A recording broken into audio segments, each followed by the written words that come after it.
मध्य प्रदेश में जलगंगा संवर्धन अभियान जारी है। रविवार को दमोह कलेक्टर फुटेरा तालाब पर पहुंचे, जहां उन्होंने श्रमदान कर आम जनता से जल संरक्षण की अपील की। मध्य प्रदेश में 5 जून विश्व पर्यावरण दिवस से 16 जून गंगा दशहरे तक जलगंगा संवर्धन अभियान चलाया जा रहा है, जिसके तहत प्रदेश भर के जल स्रोतों की साफ सफाई की जा रही है। इसी क्रम में रविवार को दमोह के प्राचीन फुटेरा तालाब पर साफ सफाई की गई। अभियान के तहत कलेक्टर सुधीर कुमार कोचर सहित अन्य अधिकारियों ने भी श्रमदान कर जलगंगा संवर्धन अभियान में अपनी भूमिका निभाई। इस दौरान सभी ने संकल्प भी लिया कि इस अभियान के तहत जन सहयोग और जन सहभागिता से अपनी प्राचीन धरोहर जलाशय को साफ और स्वच्छ बनाने का काम करेंगे। जल स्रोतों के संरक्षण और जल का संरक्षण संवर्धन के लिए की योजना चल रही है, किस प्रकार की योजना पर काम चल रहा है? राज्य सरकार ने 5 जून से 16 जून तक जलगंगा संवर्धन अभियान और जल सम्मेलन का आयोजन, इसका एक बड़ा अभियान चलाने के लिए निर्णय लिया है पूरे प्रदेश में। और उसी तारतम्य में दमोह के ग्रामीण और शहरी क्षेत्रों में भी हम प्रतिदिन ये अभियान चला रहे हैं। और मुझे लगता है कि ये अभियान सही अर्थों में जनता का अभियान है और जनता चला रही है इसको। आज उसी श्रृंखला में हमने आज फुटेरा तालाब में पयासी जी और चक्रवर्ती जी, इन लोगों ने जो इनिशिएटिव लिया है, उनके संयोजन में हम सब जुटे हैं और हम काम कर रहे हैं।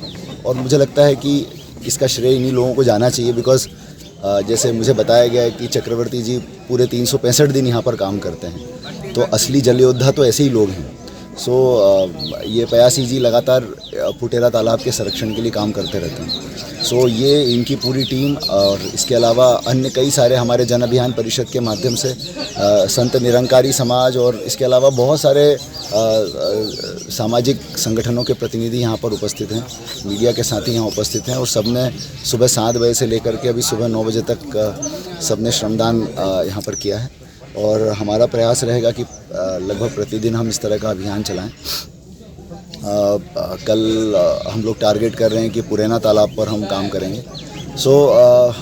अभी लगातार 16 जून तक ये कार्यक्रम होंगे और फिर गंगा दशहरे का आयोजन होगा। और ये तो एक अभियान है, इसके साथ फिर हम इन तालाबों के, क्योंकि दमोह जो है तालाबों के लिए वाकई में मतलब जितनी यहाँ पर पुरातात्विक संपदा है, तालाब भी यहाँ की पुरातात्विक धरोहर है। मतलब सही अर्थों में देखा जाए तो केवल मंदिर और मॉन्यूमेंट्स ही नहीं, तालाब भी यहाँ की पुरातात्विक धरोहर। इनको संरक्षित करने का काम जनता के नेतृत्व में हम करेंगे और हम लोग पीछे से सपोर्ट करेंगे इस पूरे अभियान को। तो कहने का तात्पर्य है कि आप लोगों को सबको श्रेय जाता है इसका, जो यहाँ पर उपस्थित हुए। हमारे विभिन्न विभागों के अधिकारी कर्मचारी, हमारे SDM, हमारी CMO नगर पालिका, हमारे इंजीनियर्स नगर पालिका के, हमारी नगर पालिका के सफाई कर्मी और बाकी सब अधिकारी कर्मचारी भी यहाँ पर इकट्ठे हुए हैं इस अभियान में जनता का सहयोग करने के लिए। और मुझे पूरा विश्वास है कि यदि हम ऐसे ही काम करते रहे तो कुछ दिनों में ऐसी सामाजिक जन चेतना फैलेगी कि ये चीज़ें इसको साफ रखने के लिए किसी अभियान चलाने की ज़रूरत नहीं पड़ेगी, लगातार ये साफ हो जाए। सर, प्राचीन और जो परंपरागत जो स्रोत है सर, उसके लिए जो जलकुंभ भी है एक बड़ी समस्या बनी हुई है। तो कहीं ना कहीं ये प्राचीन संपदा को खत्म करने के का तो इसका स्थायी समाधान कुछ है? इसके स्थायी समाधान में एक चीज़ तो ये है कि जब पानी निर्मल होता है तो फिर जलकुंभ भी नहीं होती है।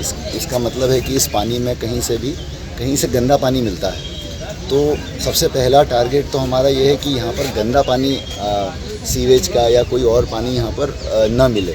ऐसी स्थिति में जो है अभी जो अमृत 2 है सरकार की योजना, उसके अंतर्गत 3 तालाब इसमें लिए गए हैं और हम प्रयास करेंगे कि इसके अंतर्गत इस काम के साथ साथ हम जो ये गंदा पानी आ रहा है इस तालाबों में मिलने वाला, इसको डाइवर्ट कर दें, या फिर इसके लिए हम जिसको बोलते हैं STP या FTP लगा करके, ट्रीटमेंट प्लांट लगा करके जो है इस पानी को साफ़ करने का काम करें। तो ये हम साइमल्टेनियसली करेंगे। और साथ में ये भी देखा जा रहा है कि जलकुंभी को स्थायी रूप से ख़त्म करने के कोई और उपाय हो सकते हैं क्या, उन उपायों के ऊपर भी काम कर रहे हैं। यदि कहीं से कोई इसका परमानेंट सॉल्यूशन मिलता है तो उस पर भी हम काम